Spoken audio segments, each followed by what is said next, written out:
Hello student, welcome back to my channel. आज हम इस वीडियो में class 10 math chapter 4 quadratic equation exercise 4.3 के सारे क्वेश्चन सॉल्व करेंगे। एंड जो भी इस चैनल पर नए हैं, जो पहली बार मेरी वीडियो देख रहे हैं, और अगर आप क्लास 10 के स्टूडेंट हैं तो जल्दी से इस चैनल को सब्सक्राइब कर लें। एंड मैं हूं ब्यूटी में, आपको इस चैनल में एनसीईआरटी क्लास 10 के सारे चैप्टर डिटेल में एक्सप्लेन करती हूँ एंड सारे एक्सरसाइजेस एंड एग्जाम्पल्स भी सॉल्व करती हूँ। तो वीडियो के एंड तक बने रहिएगा। एंड अगर आपको मेरी ये वीडियो हेल्पफुल लगे तो वीडियो को एक लाइक दे दीजिएगा एंड अपने फ्रेंड्स को भी शेयर कीजिएगा। So let's get started with the first question.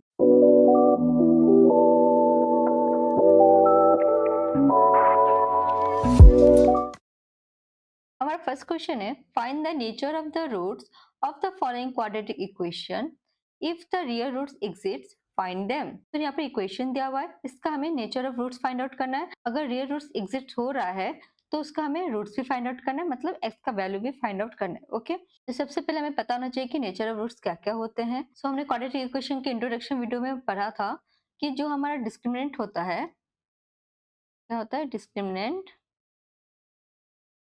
जिसे हम लोग बोलते हैं डी, वो अगर जीरो से ज्यादा हो, अगर हमारा जो डिस्क्रिमिनेंट का वैल्यू है वो जीरो से ज्यादा आ रहा है, तो हमारा रूट्स कैसे बनेंगे? टू डिस्टिंक्ट रियल रूट बनेंगे, मतलब दो अलग अलग रूट्स बनेंगे। ठीक है, अगर हमारा डी जीरो के इक्वल्स आ रहा है तो हमारा नेचर ऑफ रूट्स कैसा होगा? टू इक्वल रूट्स होंगे, मतलब दो एक्स के वैल्यू निकलेंगे, दो एक्स के रूट्स निकलेंगे, लेकिन दोनों का वैल्यू क्या होगा? सेम होगा, इक्वल होगा। ओके, अगर डी हमारा लेस देन जीरो रह रहा है या फिर जो डी का वैल्यू है वो माइनस में आ जा रहा है, तो हमारा क्या हो जाएगा? नो रियल रूट्स हो जाएंगे, उसका कोई वैल्यू नहीं होगा, उसका कोई भी पॉसिबल आंसर नहीं होगा। ओके, नेक्स्ट डिस्क्रिमिनेंट का फॉर्मूला क्या है? तो डिस्क्रिमिनेंट का फॉर्मूला क्या है हमारा? B square minus 4ac। यहाँ पे बी ए सी ये सब क्या है? ये हमारा जो क्वाड्रेटिक इक्वेशन का स्टैंडर्ड फॉर्म है उसका कोफिशिएंट है। हमने ऑलरेडी पढ़ा है कि जो क्वाड्रेटिक इक्वेशन का स्टैंडर्ड फॉर्म क्या होता है? A x square plus b x plus c equals to zero. Okay, तो जो एक्स स्क्वायर का कोफिशिएंट होता है उसको क्या बोलते हैं? ए। जो एक्स का कोफिशिएंट होता है उसको क्या बोलते हैं? बी।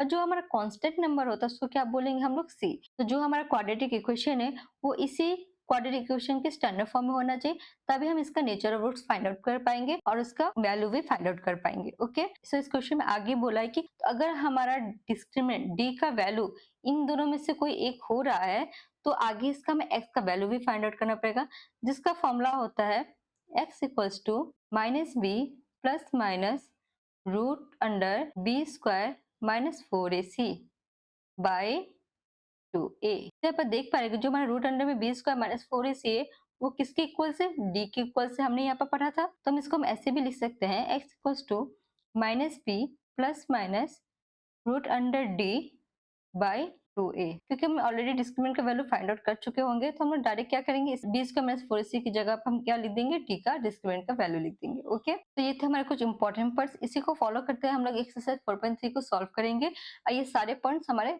आगे चल के काम आएंगे, तो आपको इसको अच्छे से याद रखिएगा। तो अब चलते हैं हमारे क्वेश्चंस पे। यहाँ पर हमारा क्वेश्चन दिया हुआ है 2x square minus 3x plus 5 equals to 0। तो फर्स्ट हमें यहाँ पर क्या फाइंड आउट करना पड़ेगा? Nature of roots. Nature of roots के लिए हमें क्या फाइंड आउट करना पड़ता है? डी का वैल्यू, जिसके लिए हमें देखना पड़ेगा कि जो हमारी इक्वेशन है वो स्टैंडर्ड फॉर्म में है या नहीं। तो ये हमारा जो इक्वेशन है वो ऑलरेडी स्टैंडर्ड फॉर्म में है। तो यहाँ पर हमारा ए क्या होता है? एक्स स्क्वायर का कोफिशिएंट, एक्स स्क्वायर का कोफिशिएंट क्या है? 2। ए का वैल्यू क्या हो गया? 2। बी का वैल्यू क्या होता है? एक्स का कोफिशिएंट, एक्स का कोफिशिएंट कितना है? -3। एंड सी हमारा क्या होता है? कांस्टेंट, तो सी का वैल्यू क्या है? 5।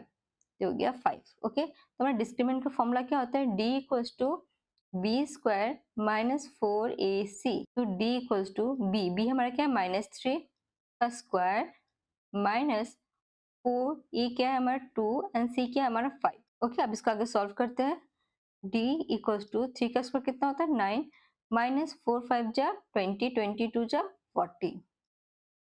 तो d इक्वल्स टू -31। तो जो हमारा d का वैल्यू है वो जीरो से क्या हो रहा है? छोटा आ रहा है, कम आ रहा है ना? तो ये हमारा क्या हो जाएगा? हमने क्या पढ़ा था कि अगर d का वैल्यू जीरो से कम आ जाएगा तो हमारा क्या होगा? नो रियल रूट्स होंगे। इसलिए यहाँ पे हम लोग लिखेंगे hence the given equation has no real roots. Okay, clear? यहाँ पर हमारा डी का वैल्यू 0 से कम आ रहा है, इसका कोई भी रियल रूट्स नहीं होगा, इसलिए हम इसको आगे सॉल्व नहीं करेंगे। हम यहाँ पर यही लिख देंगे कि hence the given equation has no real roots. अगर हमारा डी का वैल्यू इक्वल आता है या फिर 0 से ज़्यादा आता है, तो हम आगे जाके उस रूट्स का फाइंड आउट करेंगे, x का वैल्यू को फाइंड आउट करेंगे। ओके, नेक्स्ट क्वेश्चन है हमारा 2 number 3x² minus 4√3x plus 4 equals to 0।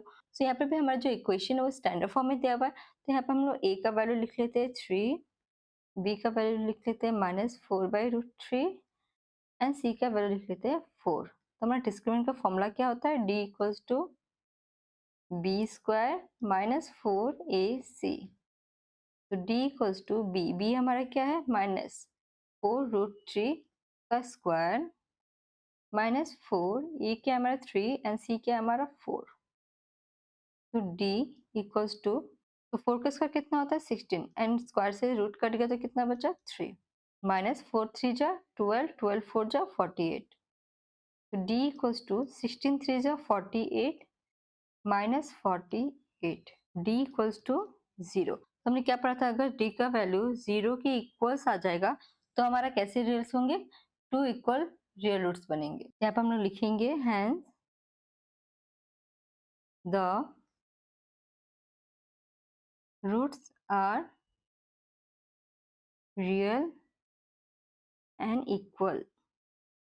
Okay, तो यहाँ पर हमारा डी का वैल्यू फाइंड आउट हो गया। तो हमें क्वेश्चन में क्या बोला था, अगर रियल रूट्स एग्जिस्ट हो रहे हैं तो इसको आगे सॉल्व भी करना है, मतलब एक्स का वैल्यू भी फाइंड आउट करना है।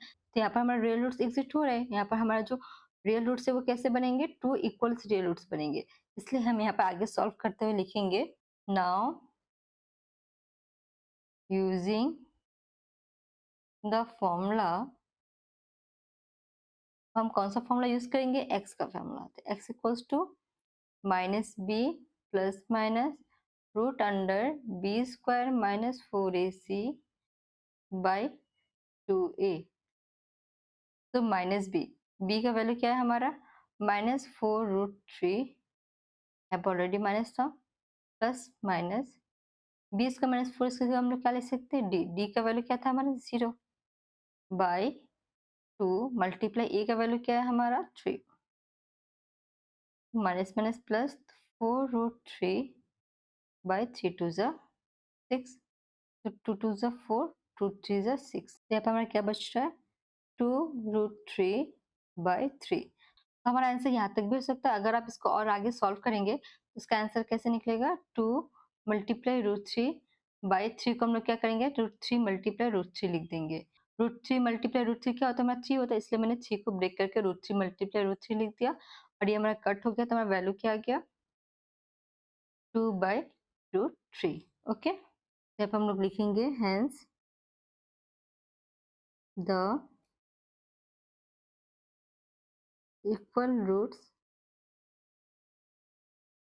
Are 2/√3 and 2/√3। क्लियर, ये था हमारा आंसर। नेक्स्ट क्वेश्चन है हमारा 3 number 2x² minus 6x plus 3 equals to 0। So ये भी हमारे क्वाड्रेटिक इक्वेशन के स्टैंडर्ड फॉर्म में है। तो हमारा a का वैल्यू क्या हो जाएगा 2, b का वैल्यू क्या हो जाएगा -6 एंड c का वैल्यू क्या हो जाएगा 3। हमारा डिस्क्रिमिनेंट का फॉर्मूला क्या है, d equals to b² minus 4ac। तो d इक्वल्स टू b क्या है हमारा -6 का स्क्वायर -4, a क्या है 2 मल्टीप्लाई c क्या है 3। तो d इक्वल्स टू 6 का स्क्वायर कितना होता है 36 -4 2 जा 8, 8 3 जा 24। तो d इक्वल्स टू 12। तो जो हमारा d है वो 0 से क्या है ग्रेटर देन है, इसलिए यहाँ पर हमारा 2 डिस्टिंक्ट रियल रूट्स बनेंगे, मतलब 2 अलग अलग x का वैल्यू आएगा। तो यहाँ पर हम लोग लिख लेंगे hence the roots are distinct and real. इसे साइड में सॉल्व कर लेते हैं आगे। तो यहाँ पर हमारा रियल रूट्स एग्जिस्ट हो रहा है, इसलिए हम आगे इसको सॉल्व करते हुए x का वैल्यू फाइंड आउट करेंगे, रूट्स फाइंड आउट करेंगे। ओके, तो using the formula x equals to -b plus minus root under B square minus 4ac by 2a। तो b का वैल्यू क्या था -6, x equals to minus 6 plus minus root under 20 का -4 इसे हमारा किसका इक्वल्स होता है, डिस्क्रिमिनेंट का d हमारा कितना आया था 12, तो हम लोग यहाँ पर डायरेक्ट क्या लिख देंगे 12 बाय 2 मल्टीप्लाई का वैल्यू क्या है 2, तो यहाँ पर 2 मल्टीप्लाई हो जाएगा।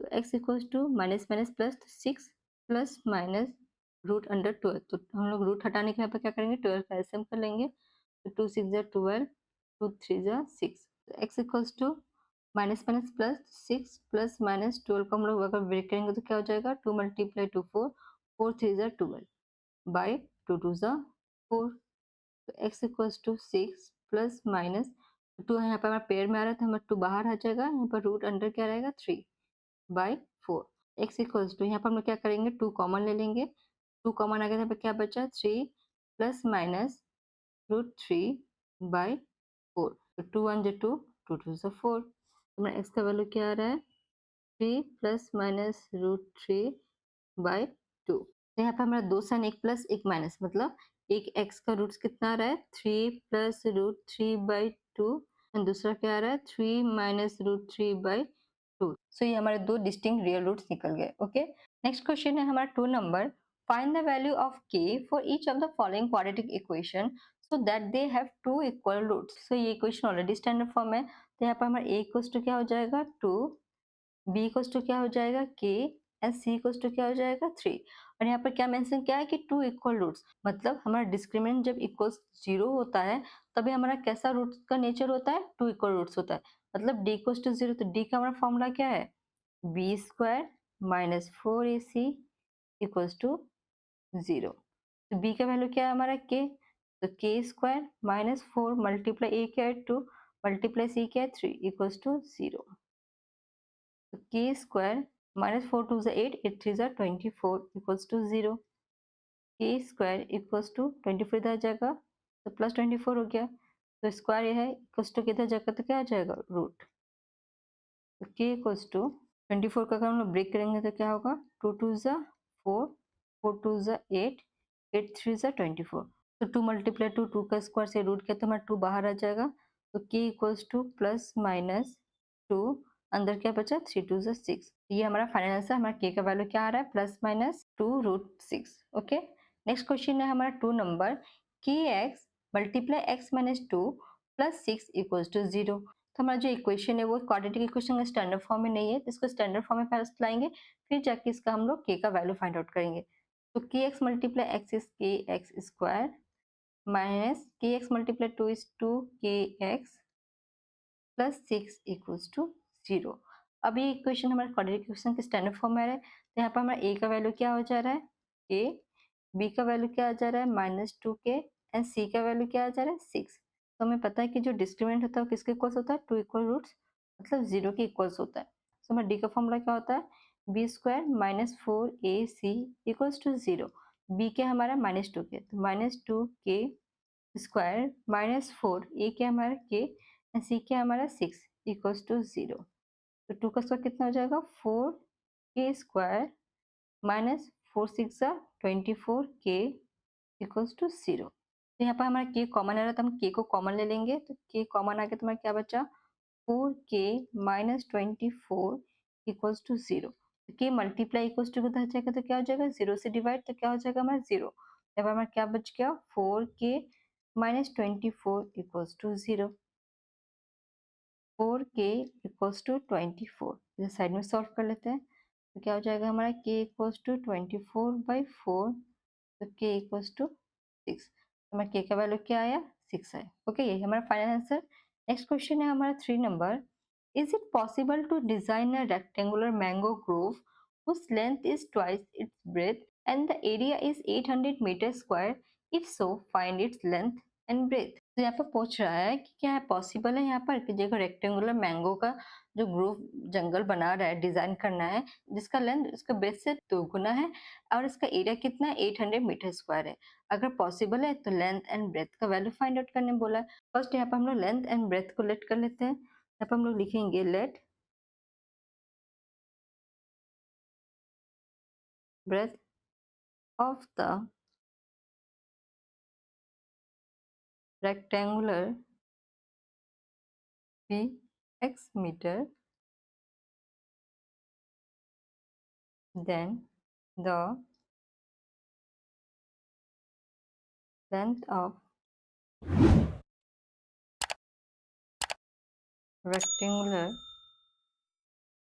will be 2x metre. यहाँ पर क्वेश्चन में क्या बोला था कि जो लेंथ है वो ब्रेथ का ट्वाइस हो जाएगा, इसलिए यहाँ पर मैंने जो ब्रेथ x लेट की थी उससे 2 मल्टीप्लाई कर दी, पर क्या हो गया 2x मीटर हो गया। तो अकॉर्डिंग टू क्वेश्चन यहाँ पर मैं क्या दिया, एरिया का वैल्यू दिया हुआ है, तो हम यहाँ पे एरिया का फॉर्मूला लिखेंगे, लेंथ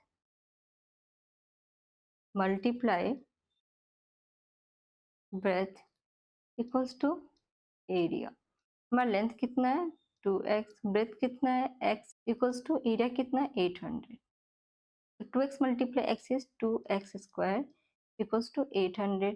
2 मल्टीप्लाई इक्वल्स टू किधर जाएगा तो क्या हो जाएगा divide, x square equals to 800 by 2।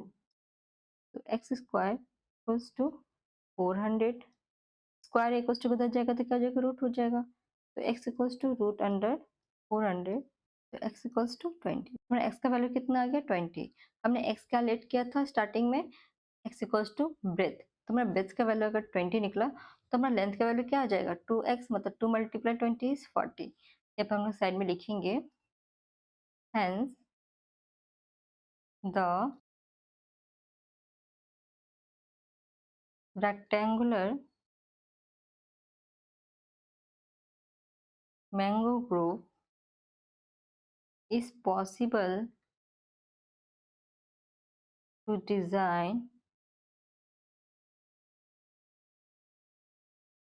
whose breadth is 20 meter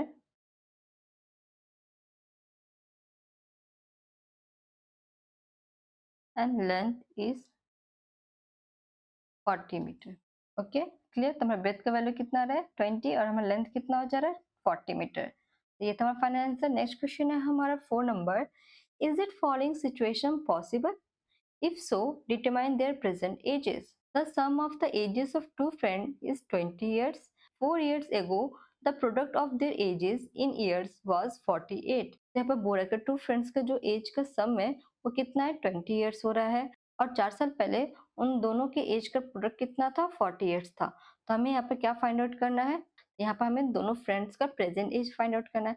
इसके लिए हमें सबसे पहले क्या करना पड़ेगा, दोनों फ्रेंड्स के एज को लेट करना पड़ेगा। यहाँ पर हम लोग लिखेंगे let the present age of one friend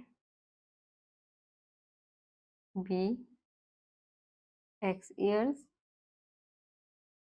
then the present age of other friend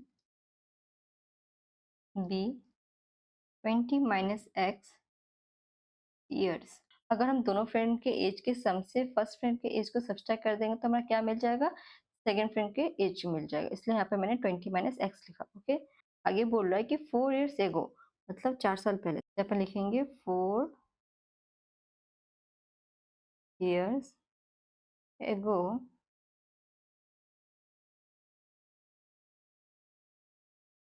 one friend age was 4 years एगो बोला, तो हम यहाँ पर क्या करेंगे प्रेजेंट एज से 4 years सब्सट्रैक्ट कर देंगे। Okay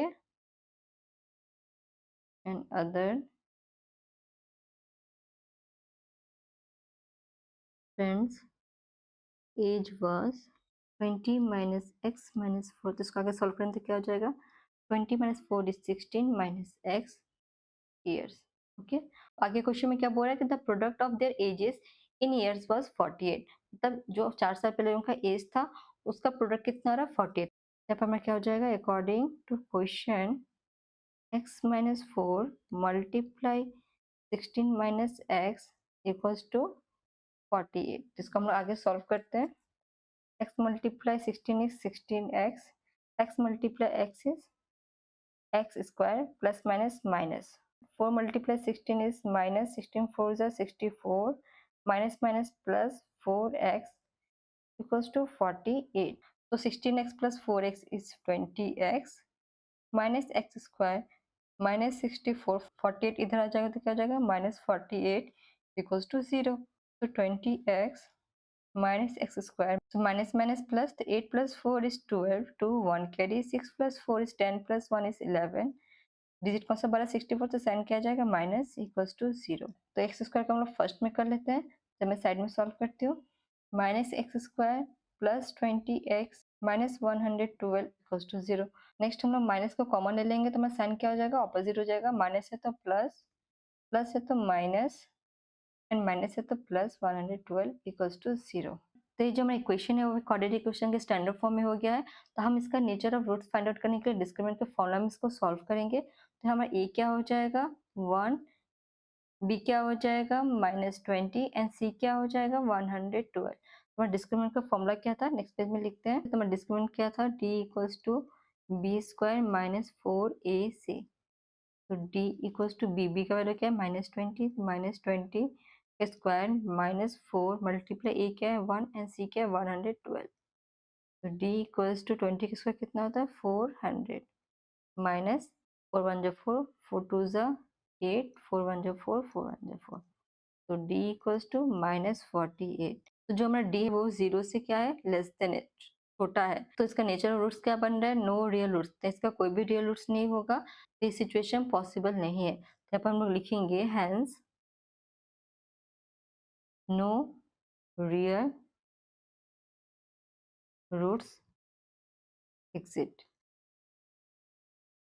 So the given situation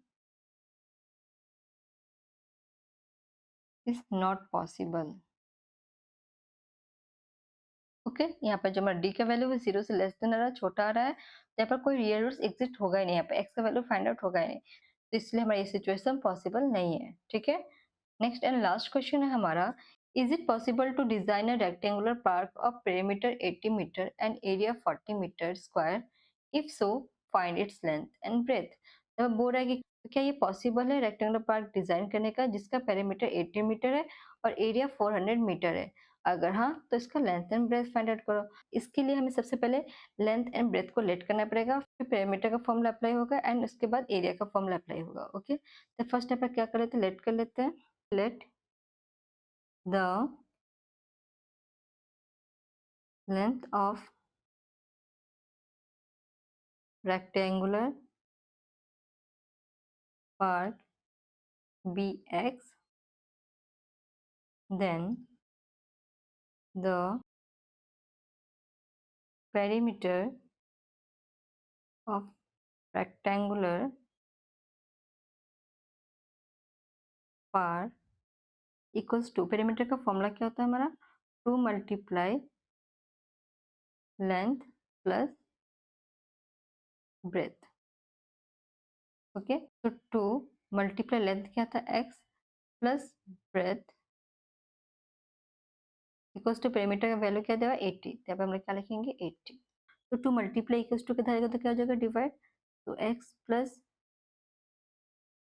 breath equals to 80/2. तो x plus breadth equals to 40. तो breadth equals to 40 minus x. यहाँ पर ब्रेथ कितना आ जा रहा है 40 माइनस एक्स. तो हमने लेंथ का वैल्यू क्या लेट किया था x और हमारा ब्रेथ कितना आ गया 40 माइनस एक्स. अब इन दोनों वैल्यू को हम लोग क्या करेंगे एरिया ऑफ रेक्टेंगुलर के फॉर्मूला में अप्लाई करेंगे. तो यहाँ पर हम लोग लिखेंगे area of rectangular part equals to length multiply breadth. मतलब लेंथ कितना था x, ब्रेथ कितना था 40 माइनस एक्स इक्वल्स टू हमारा एरिया कितना था 400. उसको मल्टीप्लाई करें तो कितना हो जाएगा 40x minus x multiply x is x square. 400 equals to कितना हो जाएगा तो क्या हो जाएगा -400 इक्वल्स टू 0. एक्स स्क्वायर को हम सामने लिख लेंगे तो -x square plus 40x -400 equals to 0। तो एक्स स्क्वायर को पॉजिटिव में लाने के लिए हम लोग माइनस को कॉमन ले लेंगे, तो यहाँ पर हमें क्या हो जाएगा, साइन ऑपोजिट हो जाएगा। तो इसको हम नेक्स्ट पेज में सॉल्व करते हैं। यहाँ पर क्या हो जाएगा, x square minus 40x plus 400 equals to 0।